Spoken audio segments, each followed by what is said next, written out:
I'm Tabitha Rock. And I'm Sam Davenport. Born and bred in Melbourne, we live and breathe property, and we know the Melbourne market like the back of our hand. We've both been buying and selling real estate in Metro Melbourne for over 2 decades combined, and we've learned a few lessons along the way. Here we are. Back, baby. First home buyer hazards. I love it. It's so funny because so many people are like, oh, I'm just a first home buyer. I want to buy an apartment. Like, I'm just not. I know that you probably don't work with those sort of people. I'm like, we work with the full spectrum, from the first home buyers buying $500,000 properties to the $5 million plus properties, and everything in between: investors, owner occupiers, downsizers, upsizers. We love them all, but we wanted to cover first home buyer hazards because, I was a first home buyer once. You were. I mean, you bought a bit late, like more when you had more knowledge. Oh, I felt like I knew exactly what I was doing. Oh, I did not know. I was like going into it completely. You were a classic first home buyer. You hadn't worked in real estate yet. Hadn't worked in real estate, 22, doe-eyed. And yeah, there was some hazards that I probably tripped up on that I want to impart on the people. So Absolutely. Here we are. And they're sort of we're gonna give them to you in a structured capacity. Because we're structured around here. Yes. We don't wing nothing. Planning, research, due diligence. The hazards largely fall into these 3 categories. They do. And planning is an interesting one because I think people are like, whatever. Like, it's only, it's not millions of dollars. Yes, it's my life savings right now, but it's not a forever place and it's okay. Like, I'm just renting in Richmond. And so I think I like the block that I'm in. I'll probably just buy in this block or a similar block. That's very, very common. I mean, it's exactly what I did when I bought my first place. I was the family home was in Abbotsford, and so I bought just down the road in Collingwood, because I knew that area. But really, I forgot to think about my goals for the property, my just what I wanted the property to do. Was I going to live in it? Was I not? Was it a straight investment? All these different things. And I mean, we did do go back to season 1. I can't remember what the episode was called, but just around like your property purchasing goals, I think it was. Yeah. But just have a think about, okay, where am I in my life phase? Are we a newly engaged couple? And then we're probably going to have a kid in the next 2 years, and like this 1-bedroom apartment we might outgrow. Or, you know what, is this like a great place that you can like sublet the 2nd bedroom and you're happy to like have a flatmate and they're going to pay off half your mortgage? Like, just think about like what you're going to do with the property. What do you need it to do for you? Do you need it to increase in capital value? Do you need it to give you a really strong rental return?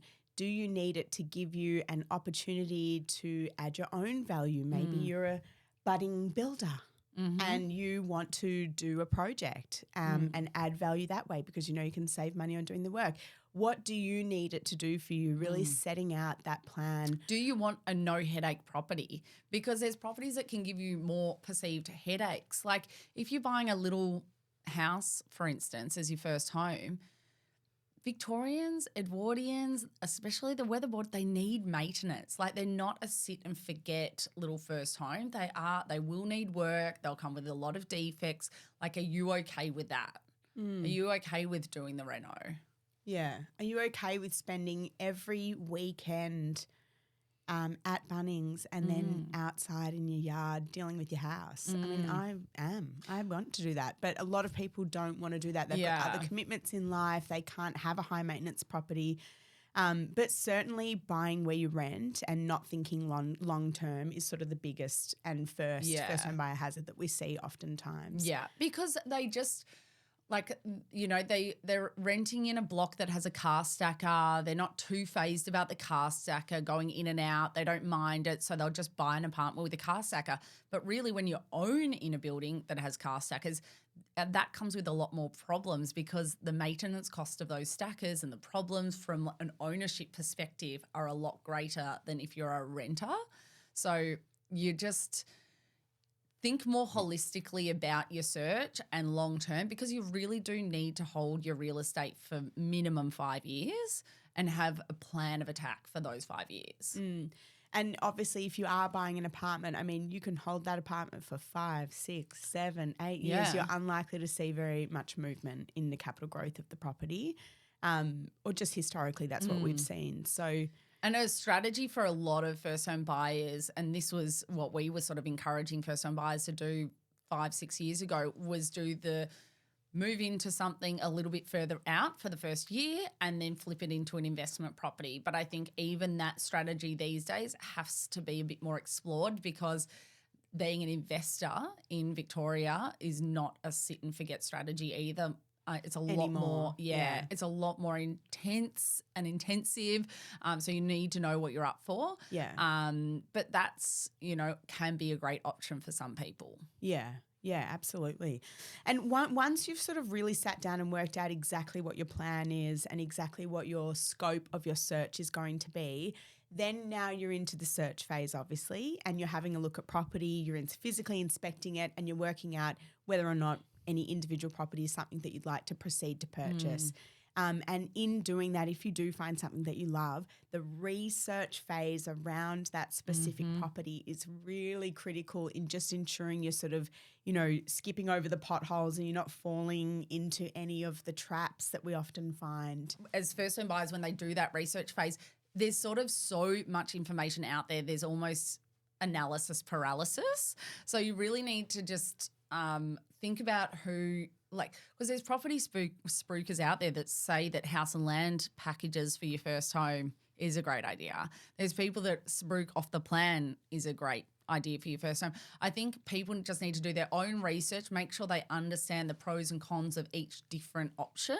So, okay, if it is off the plan, how has that strategy gone for a lot of people over the last 5 to 10 years? In my opinion, not great. I mean, there's some blocks that have provided people with capital growth, but not a huge amount. So that is certainly one step in the research phase I think people need to be across.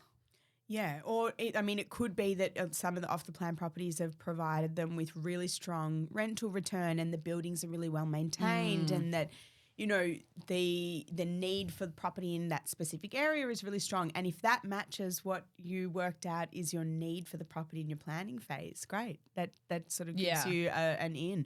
But certainly doing the research on, once you found a property that you really like, doing further research into the actual value of the property and what you think it's worth. It's one thing to walk in there and speak to the selling agent. You have to remember that their job is to work for the vendor. Yes, they are super friendly. Yes, they will help guide you through the purchasing process, but their ultimate goal is always in every conversation with you going to be to get you to buy the property they're selling. Yeah, at the highest price. Right, at the best price for their vendor, who's their client. You will also in turn become their client as the purchaser and then hopefully a future seller of theirs as well. So, of course, they're going to sort of, keep you happy through the process, but their ultimate goal is working for the vendor. So just making sure that, yes, you're hearing what they're saying, but you're not relying on them solely to guide you through the research phase of working out whether or not you do want to pay for the property and at what price. Yeah. I mean, they're just – also, agents are so good these days. They go to coaching to ask the right questions of buyers. I was just at a property the other day and the agent's like, oh, well, what budget are you working with? And the buyer's doe-eyed said, oh, well, we've got pre-approval up to $550. And it's yeah, cool. They're going to extract every bit of that $550 out of you now, but the property might not be worth $550. So just make sure you're doing your research on the value. Yeah. And I think also coupled with that research is making sure you understand the surrounding area. Okay, do we have planning applications? Is there a change of zoning? Is there a lot of government housing in that area? And I think coupled with that is you can look in contracts of sale and sort of get a feeling of sometimes they show that the government owns some of the housing. I know the Channel 9 block in Richmond, the government owns a lot of the flats in there.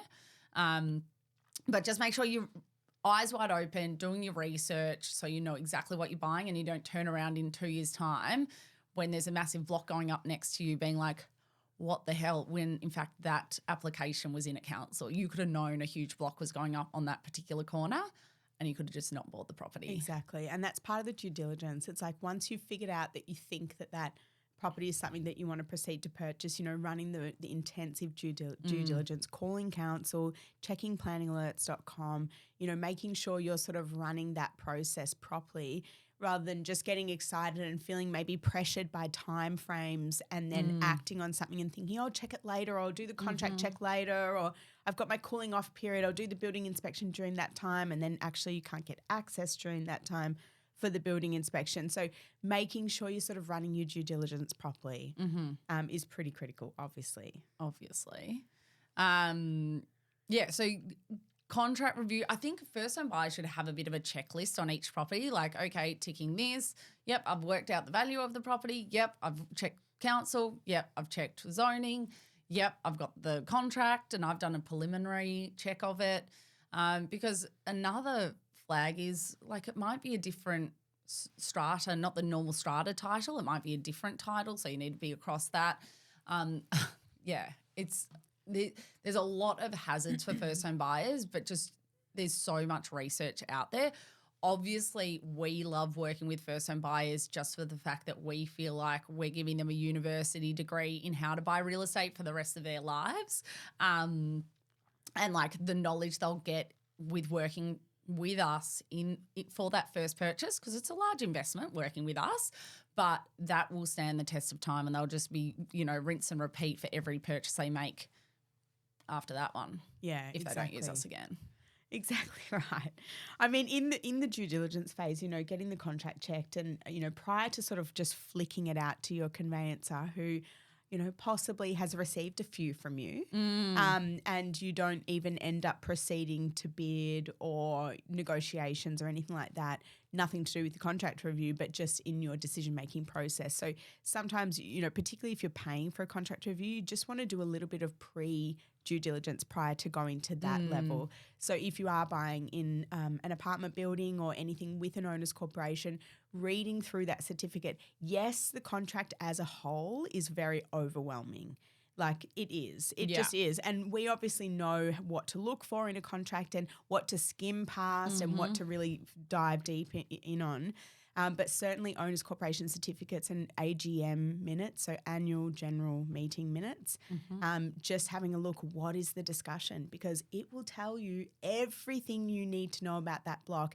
If there is roofing issues, it will have been discussed. Yeah. If there is cladding issues, that will have been discussed. They will literally have the talking points of what was discussed, whether or not there was quotes received.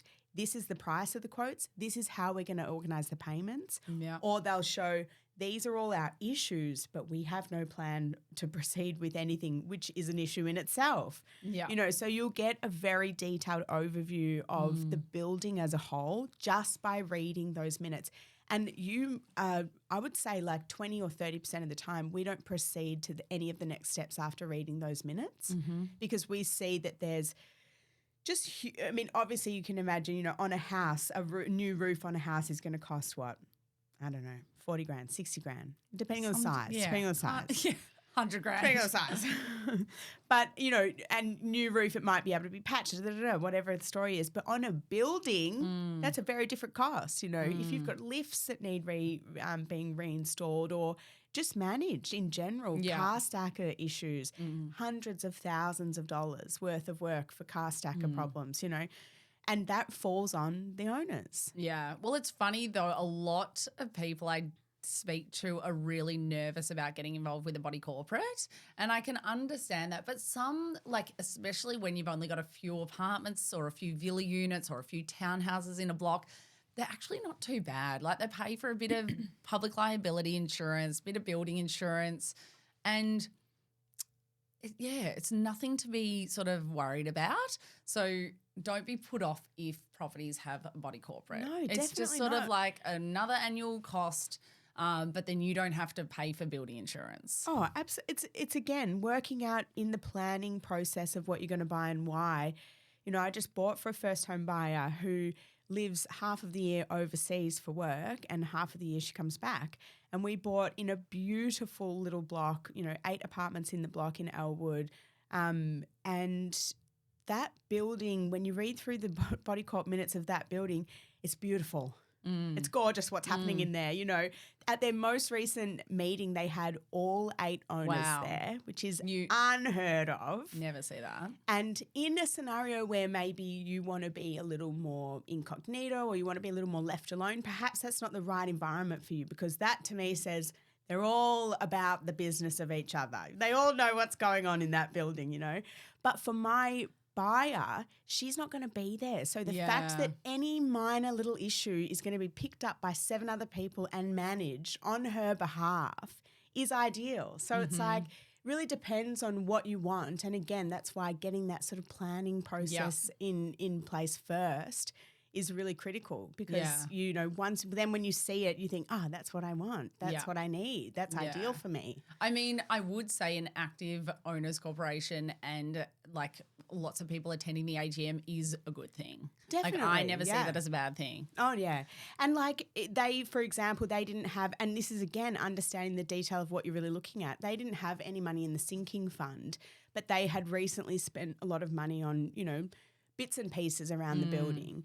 And each time they were doing it, they were doing special levies. So they had really low ongoing owners' court fees, which were covering obviously insurance, as you mentioned, and things like that, and the gardener, and that was about it, and body court management, of course, which is always one of the bloody top fees. Gosh.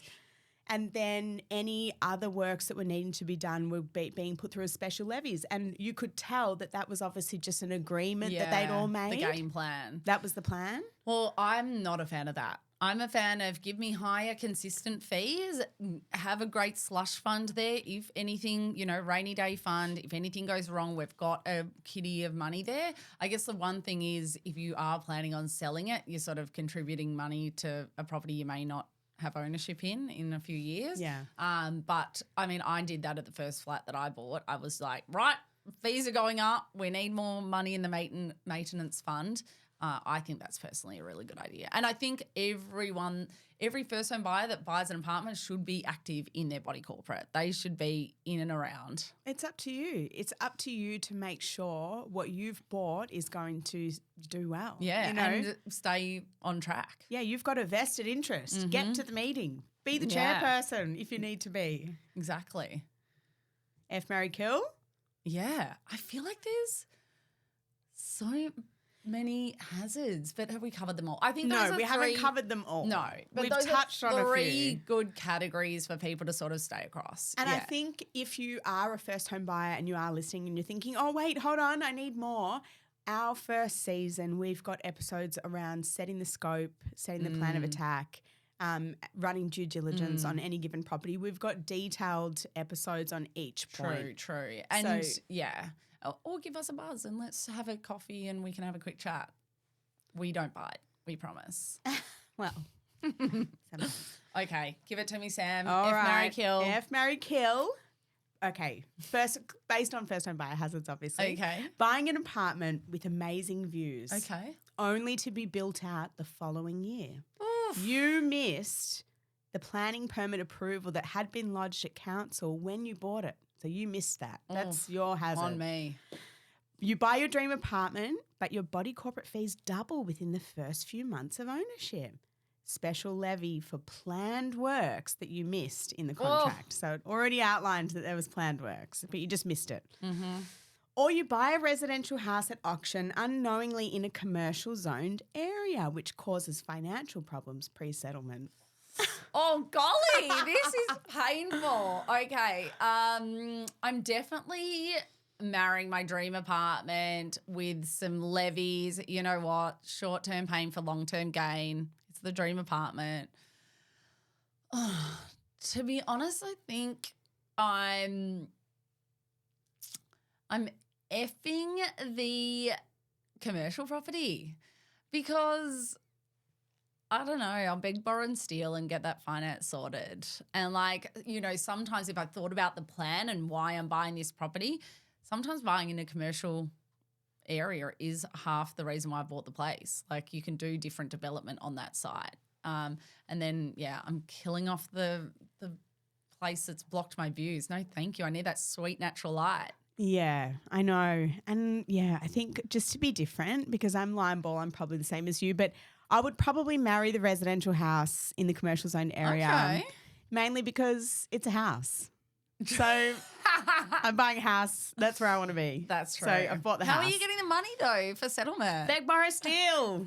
Get creative. Beg, borrow, steal. Okay. I will F the dream apartment with the special levies. You know, they can be astronomical, by the way. Like that, as in there's a building in St Kilda which is like amazing. It's got ocean views almost. Well, every apartment on the western side's got ocean views. Every apartment on the eastern side's got city and mountain views. Beautiful. Amazing.